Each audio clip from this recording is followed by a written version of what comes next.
வணக்கம். எல்லாரும் எப்படி இருக்கிறீங்க? சைட்மாக்குறீங்களாங்க? நாங்கள் இங்கே எல்லாரும் சைட்மாக்குறோங்க. இன்றைக்கி வந்து நான் என்ன செய்ய போகிறேன்னாக்கா, ஏர் ஃப்ரையரில் வந்து ஒரு பகோடா செய்ய போகிறேன். அது வந்து இப்போ எங்கள் அக்கா வந்து என்கிட்ட ஃபோனில் பேசியிருந்தாங்க. அப்போ வந்து அவங்க சொன்னாங்க, இந்த மாதிரி வந்து எண்ணெய் ஊற்றாமல் நான் வந்து ஏர் ஃப்ரையரில் வந்து செஞ்சு பார்த்தேன், ரொம்ப சூப்பராக இருக்குது அப்படின்னாங்க. அவங்களுடைய ரெசிபி தான் நான் வந்து இப்போ உங்களுக்கு வந்து நான் செஞ்சு காட்ட போகிறேன். அவங்க என்ன சொன்னாங்கன்னாக்கா, 1.5 கரண்டி வந்து கடலை மாவு, அரிசி மாவும் போடுறேன்னாங்க. நான் வந்து எப்பயுமே நிறைய பெரிய குவான்டிட்டி போடுவேன். அவங்க சொல்கிற அளவுலேயே நம்ம வந்து அதை செஞ்சு பார்க்கலாம். வேறு இருக்குது பாருங்கள், அது எல்லாத்தையுமே இருக்கும். அதனால் வந்து நம்ம வந்து வெண்ணெயை வந்து 1 டீஸ்பூன்னு நம்ம அதில் போடலாம். சரிங்க, அவங்க சொன்ன மாதிரியே நம்ம இந்த ஏர் ஃப்ரையரில் இந்த பகோடா எப்படி செய்யறதுன்னு நம்ம பார்க்க போகிறோம். சரிங்களாங்க, வாங்கங்க பார்க்கலாம். இப்போ வந்துங்க இந்த பகோடா செய்யறதுக்கு நான் வந்து ஒரு 2 வெங்காயம் எடுத்துக்கினேன். ஓகே, பூண்டு வந்து ஒரு 5 பல் பூண்டு வந்து நசுக்கிக்கினேன். இந்த பாருங்கள், இஞ்சி நான் கொஞ்சோண்டு போடுறேன், கருவேப்பிலை கொஞ்சோண்டு வைக்கிறேன். இதுக்கப்புறமெல்லாம் வந்து இப்போ நம்ம வந்து இந்த பவுடருங்கெல்லாம் போடலாம். 1.5 கரண்டி கடலை மாவு, அதே அளவுக்கு எடுத்துக்கோங்க. 1.5 கரண்டி அரிசி மாவு,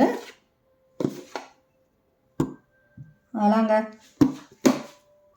கொஞ்சமாக மஞ்சள் தூள் போட்டுக்குவோம், கலர் கொடுக்கறதுக்காக அந்த மஞ்சள் தூள்.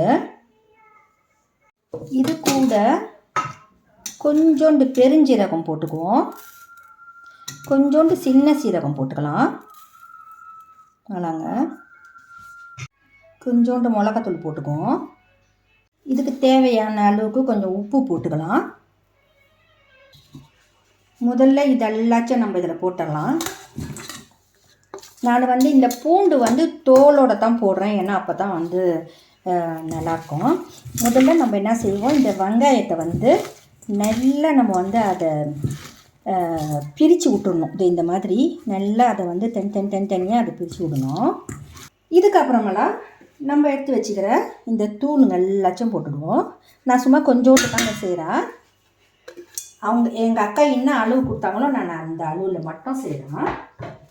ஆனால் இப்போ பார்த்தீங்கன்னா நான் வந்து வேறு வந்து கொஞ்சோண்டு கரைச்சி வச்சுக்கிறேன். நான் வேறு இதை வந்து நான் லேசாக கொஞ்சமாக இது போடுறேன். ஒரு கியரா சூப் அளவுக்கு இதுவும் எடுத்துக்கோங்கண்ணா. இதையும் நம்ம இதில் போட்டு நல்லா மெனாஜ் பண்ணிடலாங்க. இதை நாங்கள் இப்போ பார்த்தீங்கன்னா மாவு வந்து இதில் நல்லா கலந்து வந்துக்குது. இப்போ கம்மம் நம்ம என்ன செய்வோம், அவங்க சொன்னாங்க 1 கியரா காஃபி அளவுக்கு வந்து தண்ணி ஊற்ற சொன்னாங்க. இப்போ பாருங்கள், இந்த 1 டீஸ்பூன் அளவுக்கு பத்தலைனாக்கா நம்ம மறுபடியும் இன்னும் கொஞ்சம் ஊற்றிக்குவோம். கடைசியாக காட்டுறேன். இங்கே பாருங்கள், போதும். இதில் வந்து நம்ம மேல் கொண்டு தண்ணி ஊற்ற தேவையில்லை. இப்போ இப்படியே விட்டுடலாம்.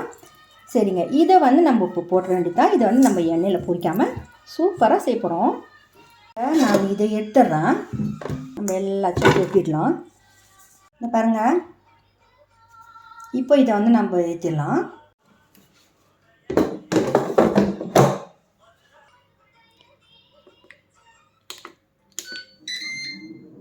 நான் வந்து 20 நிமிஷம் வச்சுக்கிறேன். இதை வந்து நடுவில் வந்து நம்ம திருப்பி விடணும். அப்போ அதனால் வந்து நம்ம இதை சிறுவாசில் இருக்கிறது நல்லது, அப்போவோ பார்த்துக்கிறது நல்லது. எப்படி இது பார்த்தீங்களா, சூப்பராக இல்லை? Air fryer pakoda ready. Wow, செம்ம சூப்பராக இருக்குதுங்க. சாப்பிட்டு பார்ப்போமா?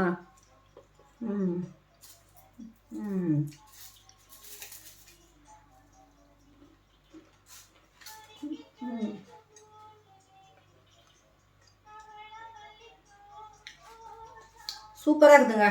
நீங்கள் வந்து இப்போ நான் வந்து கொஞ்சோண்டு செஞ்சு பார்ப்போன்னு சொல்லிட்டு நான் வந்து இதை செஞ்சேன்.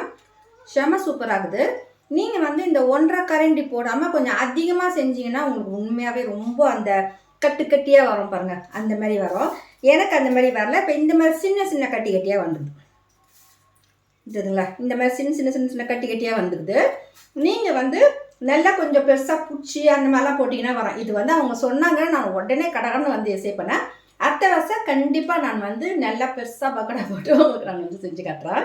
இங்கே பாருங்க, சூப்பராக இருக்குதுங்க. சரி, ஹலோ, நீங்கள் எசே பண்ணி பாருங்கள், செம்ம சூப்பராக இருக்குதுங்க. சரிங்க, உங்களை நான் அடுத்த வீடியோவில் சந்திக்கிறேன். Okay bye.